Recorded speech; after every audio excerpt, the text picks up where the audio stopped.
We're live. You want to bring me beer in? I got one. Okay. Hey guys. I look like hell tonight. Do you know what today's like? Hell. I got up. I did coffee orders. I did a 9 o'clock call. We did a 12 o'clock webinar. My dog has an eye problem, so I'm worried about her. I had to decide if we went to the vet, decided not. Picked up my milk, made dinner, which he's apparently going to eat in front of us, which maybe you should just go eat that and then come back because it's all in your beard. And then live stream time. So I didn't schedule my Thursday very well. And in between there were, web posts and stuff to do. So good evening. We're a little late. This is why. Then I log into YouTube to launch this, and it's like, we need to verify your account and send you a text message. So I'm waiting, and I'm waiting, and I'm waiting. And then I finally get the text message. So I verify the account. Go in for the live stream. It's not my account. I just verified some other random account with my phone number. Hey, so cheers, everybody. Welcome to the live stream from the Holler Homestead neighbors. It's been a day. I did manage to make chicken and spätzle soup. I was going to do dumplings, but spätzle seemed like an easier thing to do. And tonight, we wanted to talk to you about 5 weeks. 5 weeks since we've gone to the grocery store. 5 weeks. Almost 4. 5. 5 weeks.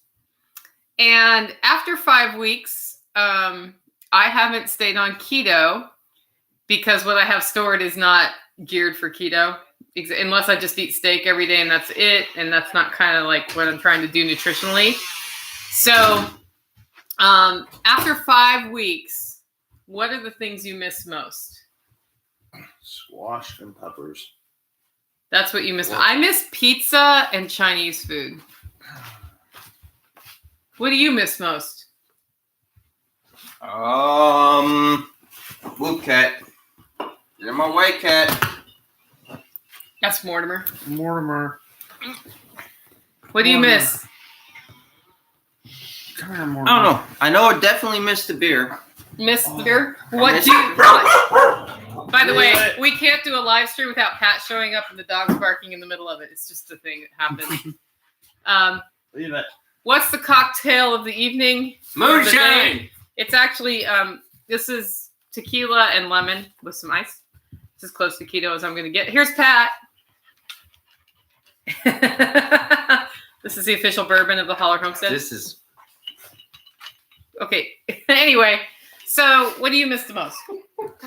I will say I do miss the fresh squash Mm-hmm. and probably the sautés, actually. Yeah, so before this all happened, we were buying vegetables out of season, like peppers and squash and whatever.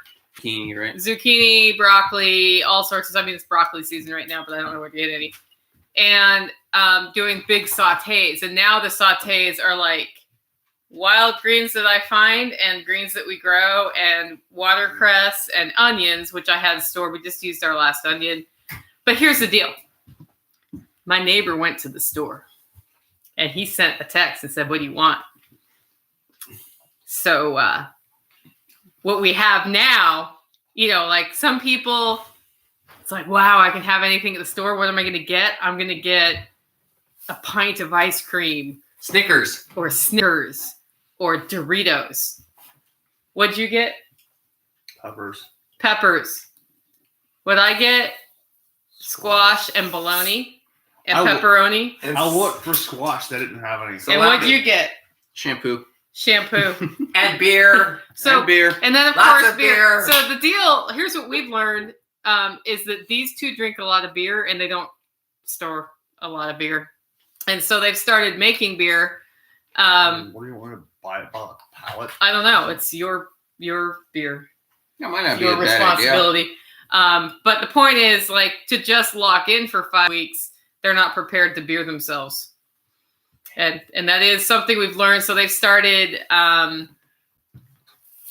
brewing beer to learn how to make it because it's easier to store ingredients for beer than to have a pallet of beer in your basement. Although your basement would fit about a pallet of beer, wouldn't it? Yeah. Mm-hmm. I also did have about 8 or 9 gallons of homemade mead and wine and stuff. 8 gallons. 8 gallons because you had 9, so we could rack one off. Yeah. Yep. So it was 8 gallons, and I've still got, I think, 3.5 left. That's it. So we're extended another 2 weeks on the shut-in, and here's what's for dinner tonight. Sonny, show up. Leave it. Yeah, this is too tempting for dogs. Get in there, Sonny. Come here. Always look on the bright side of life. Okay, anyway, Pat caught a trout. So he's coming over. So this is what's kind of fun about the Holler is like we get random wild food showing up, and we're going to be having a campfire tonight and cooking the trout. I made what was going to be chicken and dumpling soup, and then I made spätzle instead, and just all those noodles are floating in there. And that was because in order to get ready for the workshop, I'm grinding chicken meat for the taco meat that we're going to have at the workshop. And then I boil all the bones, but there was a lot of meat left on the bones that I didn't cut off to grind because it's hard to get all those details. So he and I picked the meat off of some of the bones, but not all of the bones, as I understand it. Yeah, she missed some bones. He missed some bones. She missed some bones. And then it's all him. They missed some bones. Yeah. And so then I thought, well, I've already made the broth. I've already got the chicken cooked, so I can grab some parsley. I had some carrots in the fridge. I had an onion, and just saute that all up, add the broth, add the chicken, and it's done. It's super easy. So, okay, do I see a question? So long and thanks for all the fish, ? Okay. So you guys, you are allowed to ask us questions on a live feed, but that's kind of where we're at. What do you have any other perspectives after being locked in for 5 weeks? They're tired. I mean, for me, it's kind of like cheese. You keep talking. I'm going to show him my cheese. Oh. So, I mean, for me, like, I hate going to town to start with. So the whole lockdown thing is like an introvert's wet dream. Like, it's what more could you ask for? On my channel? Oh, introvert's wet dream. Oh, shut it! Woo! I mean, what else could you ask for? I'm like stuck on that one. Jeez. So this is goat cheddar. I made this cheddar on Sunday, and if you're gonna make cheddar, put aside 6 hours in your kitchen. But it's been drying off, and so it's hard on the outside now. It needs to age about 30 to 60 days, or even 6 months. It gets sharper the longer. So what I'm doing probably tomorrow, but maybe Saturday, is waxing this with beeswax for storage. And I have to decide where it's storing. But this is how much cheddar, it's about 2 pounds, you get off of 1 gallon of goat's milk. Isn't it cool? Yeah. You can store it up at my place. No. You know I'm not going to eat it. I know you're not going to eat it. That's not the worry. But I did go to town yesterday, just because I spent hours online trying to find some plumbing parts, and it was just easier for me to walk into the store and be like, that one, and that one. Mortimer. Do you know who wants to be on camera really bad is my black cat. That you can't really see on the camera. Did Tactical Redneck get a haircut? No. Okay. Does goat cheddar taste similar to cow cheddar? Yes. Yeah, I mean, I've had it. So the last time I made cheddar, it was goat cheddar too. I didn't age it very long because I didn't dry it well enough, and it was going to mold. It was starting to mold. Mold equals bad, so cut off the mold, ate the cheese, and it tasted just like mild cheddar. I'm hoping to let this one get a little sharper. But it doesn't taste exactly like it. It's just real close. I'm going to do a goat brie next. I'm going to figure out if I can do a goat brie. I don't know. But brie is my next cheese. That's my next plan. Buddy's officially lurking. Looks like he got hair product at the store too. I think he just brushed his hair because we were going on camera. Oh yeah, that was totally it. Is goat cheddar lower in fat? I don't know. But any of you who can Google right now can go look that up. It's, I would guess no, but I don't know because you're separating the solids, which is the fat, from the whey when you make cheese. And so I would think that the cheddar you get is just less amount, but I could totally be wrong. That's just my guess. So if somebody wants to look it up and let us know, that would be great because I don't, it's hard to Google while talking to y'all. And then how would you be entertained? By the way, what do you think of my thermostat collection now? Oh, hit the button. Look, watch this. It lights up. Isn't that awesome? So now we have 4 thermostats in the Holler. None of them control any heat at all. Hey, Miles. What other questions you have? Well, okay, so what do you like? What have you gotten out of this shut-in for 5 weeks? He got that he's an introvert and doesn't like people. What'd you get? I already knew I really didn't like people, but the biggest thing I'm starting to have a problem with is just the so-called order telling me I can't go anywhere. Yeah.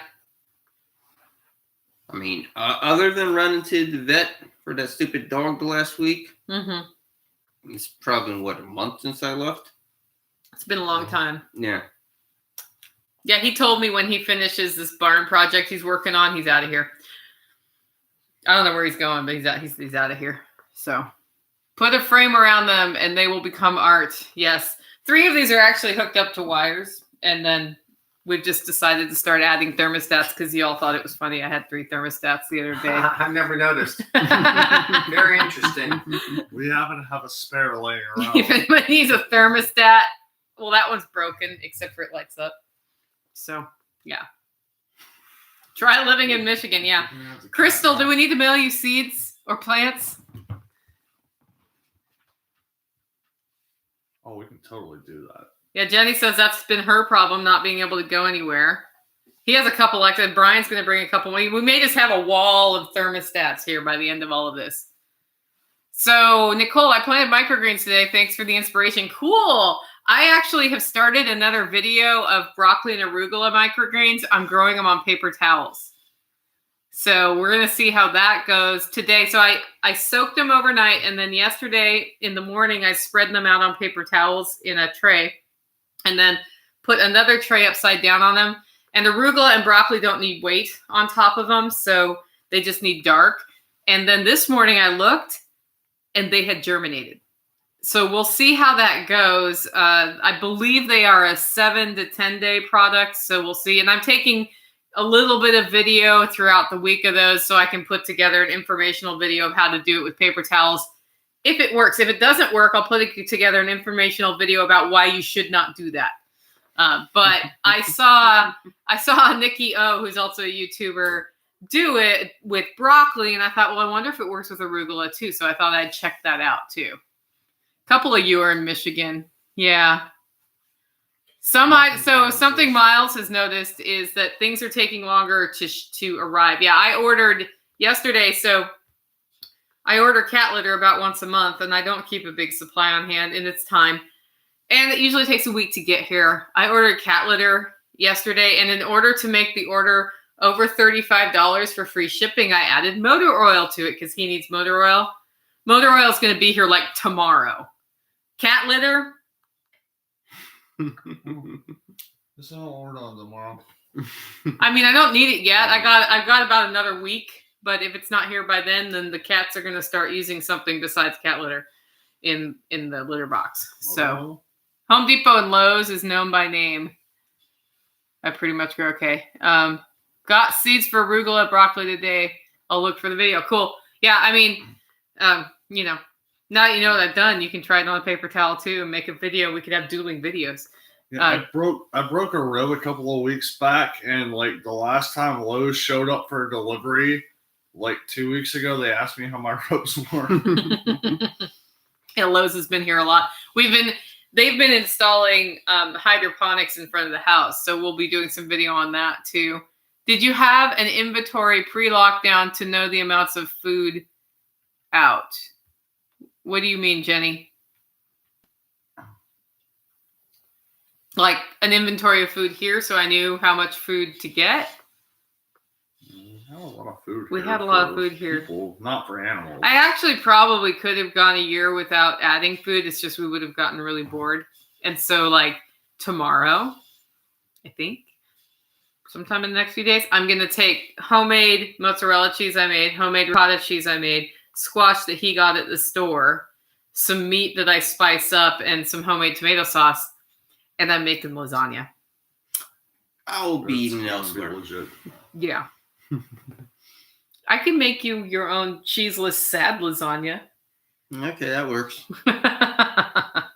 Did you do, like how much You you can also make used? a Okay, so jelly sandwich.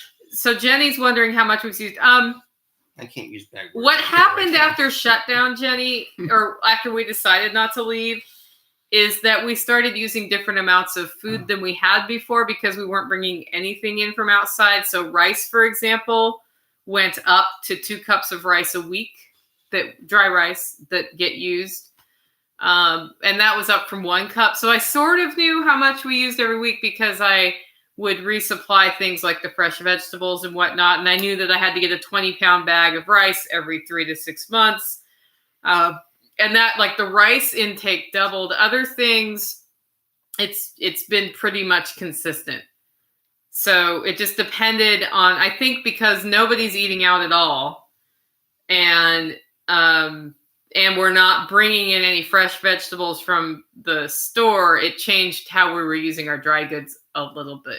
And I knew pretty much on the animal feed how much we use, which is why, like, we decided to keep a 3-month cushion of animal food here now. So that if we go to the store and they're out of dog food, we're not like, well, crap. So once a month, we will replenish the dog, cat, and all the other animal feeds for the farm animals. But we're putting that at the end of a 3-month cushion. So if I go there and they have no goat food, I've still got time to find goat food. And she knows how much like animal feed she goes through. Me, from my one dog, I don't know how long it takes to go through a bag of food. It's over a month. So I picked up an extra 2 bags of dog food, which will last me for months. I don't honestly know how long, but I mean, picking up an extra 2 bags for me is going to last well longer than this coronavirus thing. Yeah, I think my dog goes through about a bag a week, bag a month. I get the slightly bigger bags, 45 pounds. And it looks like right now, 1 bag of rabbit feed's probably going to last me a month and a half, 2 months. yeah, so he just started rabbits right as this happened. And so he doesn't know how much they eat. My dogs go through a bag of food a week about. So that's 4 bags a month. 3 dogs. 3 dogs. Yeah. And the cats go through a bag of food a month. So it's just those, you just kind of, when you're keeping track of how much you're spending on a homestead, you start realizing how much food you go through.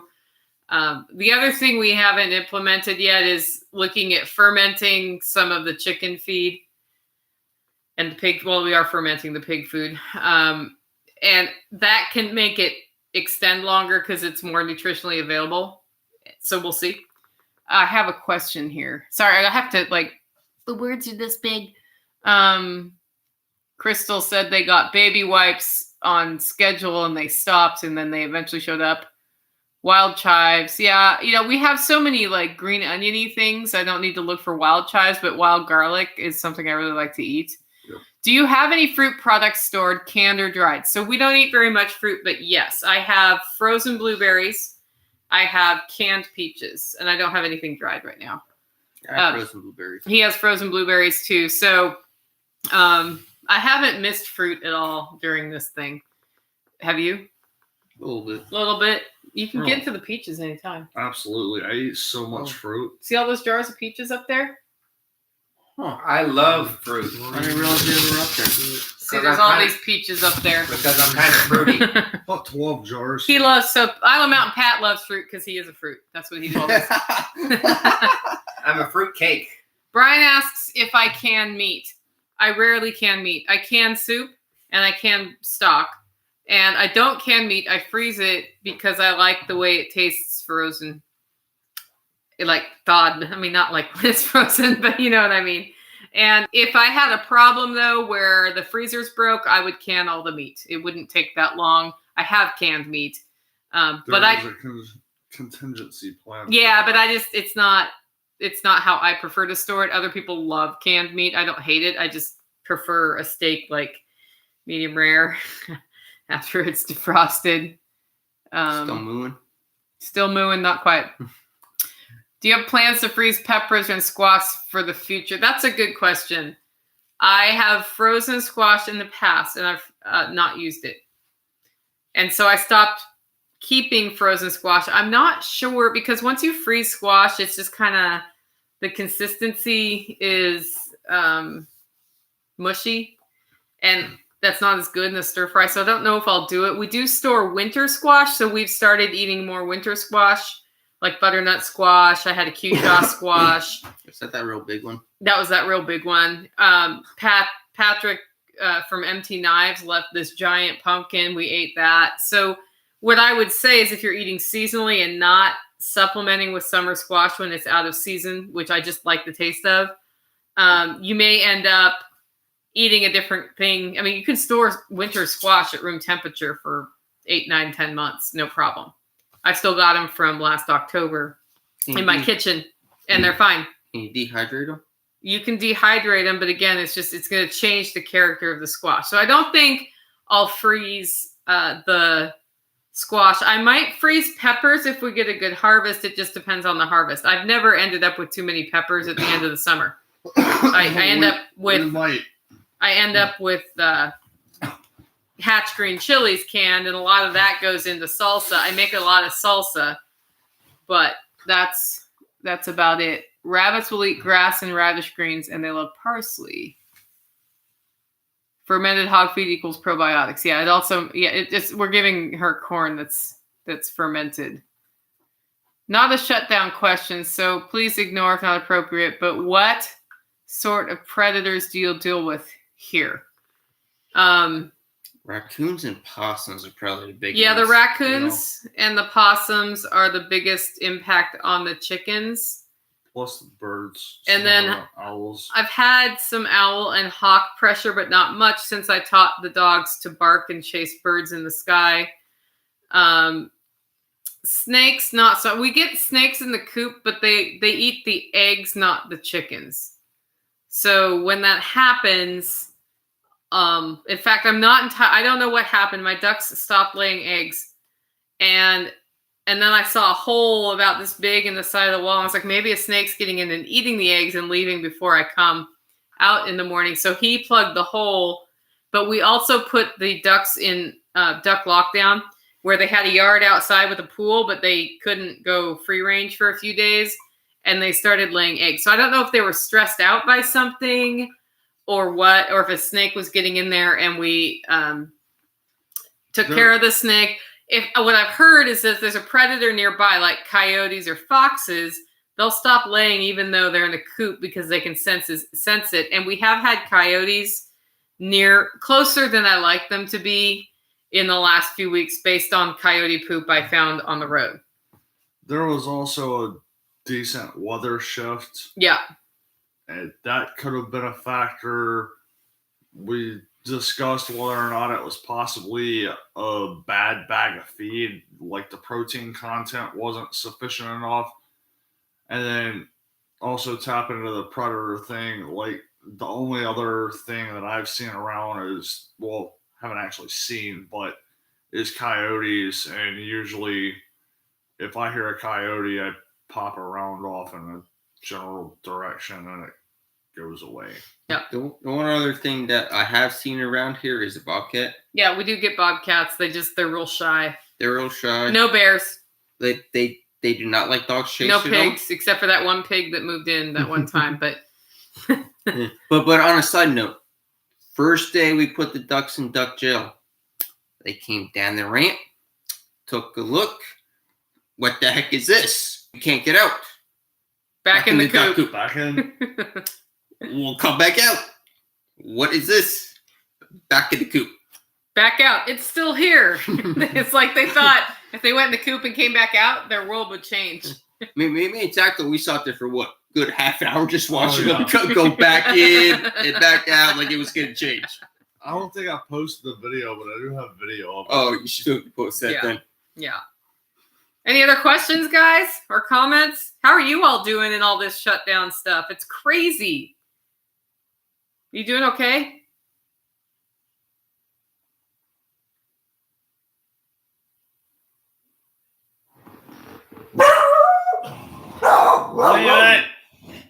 Speaking of the dogs. Like every time I do a live stream, when I record my podcast, I have like Leave it. living room and then a door closed and then another door closed and then I'm in a room. Leave it. Yeah.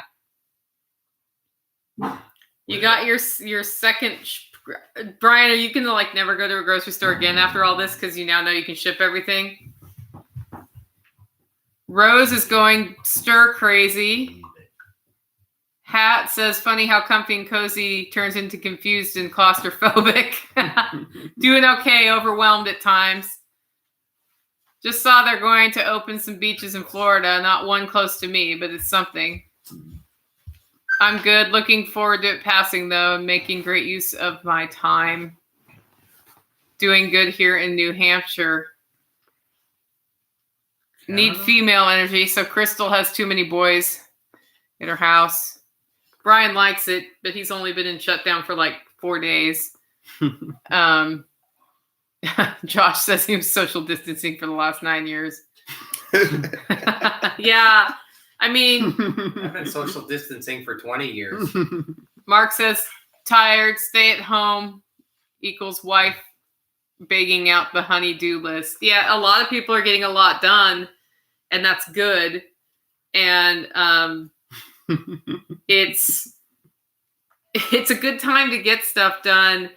I know we're all going stir crazy, and I don't know how much longer they can keep us shut down. Or, I mean, like, people have voluntarily said, okay, this thing might be really bad, so we'll stay home. And now people are starting to say, well, we're not sure it's as bad as they say it is, and things have been shut down for a while. We gotta, like, at some point we have to leave our houses again, right? And so it's interesting to watch that group awakening and some of the protests that happened last week. So it's Some people have an agenda. I do hope you're doing okay. If you're going stir crazy, go for a walk by yourself. You know, I know it's by yourself again, but I think when you're around the same people all the time, sometimes it's good to get distance and think of ways that you can improve your situation right now by putting time into that rather than being drawn in by the siren's call of Netflix binging, right? Yeah. Long walks really helped me a lot too. I needed to go on one today and I scheduled myself all wrong today. So that was that was my bad. And tomorrow, like 8 to noon, I'm in a webinar conference call thing for 4 hours. So that means about 1 o'clock you're going on a walk. But something like that. Yeah, right after that, I'm totally going on a walk rather than do my podcast. Podcast will be out late tomorrow. Hey, we can hijack our podcast again. Yeah, Awesome. you don't know how to use the tech. I bet you I could figure it out. Yeah. You don't know my password.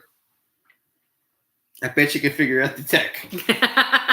Hey, I do have access to our YouTube, so we could post the podcast on YouTube. Oh, FaceTime does help. Yeah, it does. We could live stream the podcast. Yeah. And then we'll almost force her to have to publish it. I don't know. I'd have to be able to get it out. Yeah, guys, it's hard. I know. And just keep trucking. It's somebody asked me the other day. They were overwhelmed and they said, do you ever feel that way? And I'm like, pretty much every day when I get up. with this situation. I'm dismayed at the way we're handling it. I'm terrified at what the economy is going to be like in a couple of years or in 6 months or however long it takes for this to ramp up. And it may not happen, but it's the unknown. Makes you very like twitchy. And then I remember that none of that is in my control. And what I can do is one more step forward for myself or help one more person start on their journey. And that's all I can do.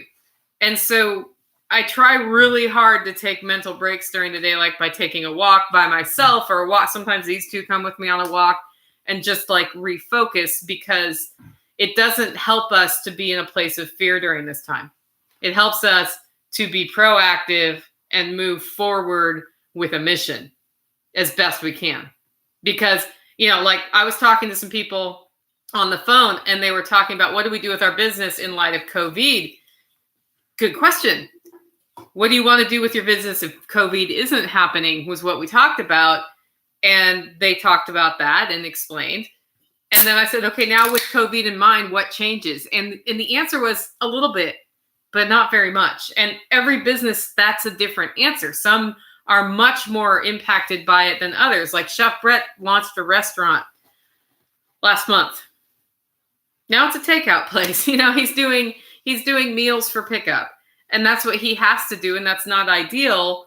But if you move forward with your mission and only change the things you have to with the eye of getting through, you're going to be in a better place than if it's just like, how do I redesign everything because of COVID? Because you can't redesign everything because of COVID. So we are part of 4-H, and we had a bunch of fairs closed because of this. A lot of kids' projects that didn't get sold. Yeah. It's really sad because some kids need that money for college. It's true. A lot of events have been canceled. I had to move my spring workshop to June. And even then, I'm still waiting for the governor to be like, hey, you can stay in hotels again. The slave master. Yeah. Hoping that happens. If not, guys, just everybody camp here. And don't bring COVID. What were you going to say? Well, I was going to say that we started watching after dinner where did we start with? The Wartime Farm. Wartime Farm. And that was talking about Britain during World War II. Mm-hmm. And that was like, 5-6 years? Yeah, 5 years that they went through hell. Yeah, and restrictions and rationing and all that other stuff. And we're talking about like 2 months, like maybe 3. And so, I mean, for us, we're pretty well prepared, but not for 5 years. Yeah, not for 5 years, but I mean, it does put things kind of in perspective as far as like what we're going through is nothing compared to what previous generations have been through. Mm-hmm. And so it kind of, for me, puts things a little more into perspective and kind of almost appreciate what we're going through right now and being like, okay, they went through this and we're going through something that's a lot less and we're doing all right. Okay, we're good. Yeah. This is a cakewalk right now. Yeah, Wartime Farm's a really good series on YouTube. And then the same historians and archaeologists go through other times, other time periods, like Edwardian is what we're on now. Yeah. And we just watch one a night, usually not every night, but almost every night. Probably not tonight because it'll be too late. But it's just kind of nice because they talk about what farming was like, before certain kinds of technology that we have now. And like, here we are, we've got the internet. So, I just saw somebody posting that it's hard to dream the longer they're stuck in the same 4 walls, but you're not. Like, you've got this tool where you can talk to other people and run ideas off them. And that's better than if you really were stuck in your 4 walls and couldn't see another person. And that's why, I'm really thankful for the internet. Yeah. Yeah. Why we still have it. Yeah. I mean, a lot of the time at night now, I'll go home and before I go to bed I'll fire up YouTube. And usually I try to regulate myself to about 50-50, just nonsense that I enjoyed watching, and 50% something that I can learn something for. Bikinis. Not bikinis. Whether or not it's something to give me more information, help me get better in the handyman business that I'm trying to start. Picked a wonderful time for that. Or just some general knowledge. I watched quite a few videos on racing rabbits, not on racing rabbits. Couple nights I spent several videos I watched on just different dog breeds. Just something to it gave me something to learn rather than just sitting there and wasting my time just being idle for a while. Yep. YouTube University is a really good tool. I'll tap off of that too and say that I do a lot of the same thing. I mean, all the stuff that I'm trying to start right now, I mean, I'll watch videos on how to get a certain type of seed started, or propagating something from cuttings, or dog training, or whatever the case might be. I like to watch some funny videos here and there, especially like after today when I was infuriated by all of the leaks that are still happening with the hydro system. I wanted to go home and watch something funny just to kind of reset my brain, but a lot of the times I'm doing the same thing that he does and watch something that I can take a piece here and a piece there and learn something from it and apply it to what we're doing around here. Yeah. And one thing I will say is, if you're trying something new and you're watching on YouTube, select 2 or 3 videos on it. Don't just go off the first video you see, because the person that put out that first video, they might be an idiot and don't know what they're talking about. Basically, they might give you the backwards way to make mayonnaise. Yeah. So, that was a written article. So if you watch 2 or 3 and you open out for a while and they're all saying basically the same thing, maybe they have, instead of from getting A to B in, say, 3 steps, well, this guy does it in 4 and this guy does it in 2, the methodology is probably going to work. And after a while watching it, you'll become to pick up on certain channels that will be like, okay, that guy knows what he's talking about. So if I watch one of his videos on how to do something, I'm pretty much going to stop, because I've seen his other videos. I understand the methodology. It makes sense. I've more or less checked him out against other people on YouTube, and I like how he presents itself. Yep. Okay, so guys, we've reached the end of our live stream. Take care of yourselves. Get out there and try something new. Wait, can you show Chestnut? No, it's okay. Oh. No, my dog's asleep, and apparently she's cute. But guys, get out there, try something new. Take some time for yourself and think about how you can move forward, even though we are in this weird time. Because it's our resilience as we come out of this that's going to make us come out of this. And if we're sitting around with our thumbs in our ears, we're not going to get out of this. So we are going to have to take control, though. Like the economic development committees that all the states are deploying right now to make everything recover, they're not going to help us. They're going to help construction companies that are putting in roads, and they're going to kick back to the people who already have the money. Thanks. So we're going to be responsible for our own recovery, and we got to work together on it. It's the only way it works. Anyway, make the great week. Don't live in fear.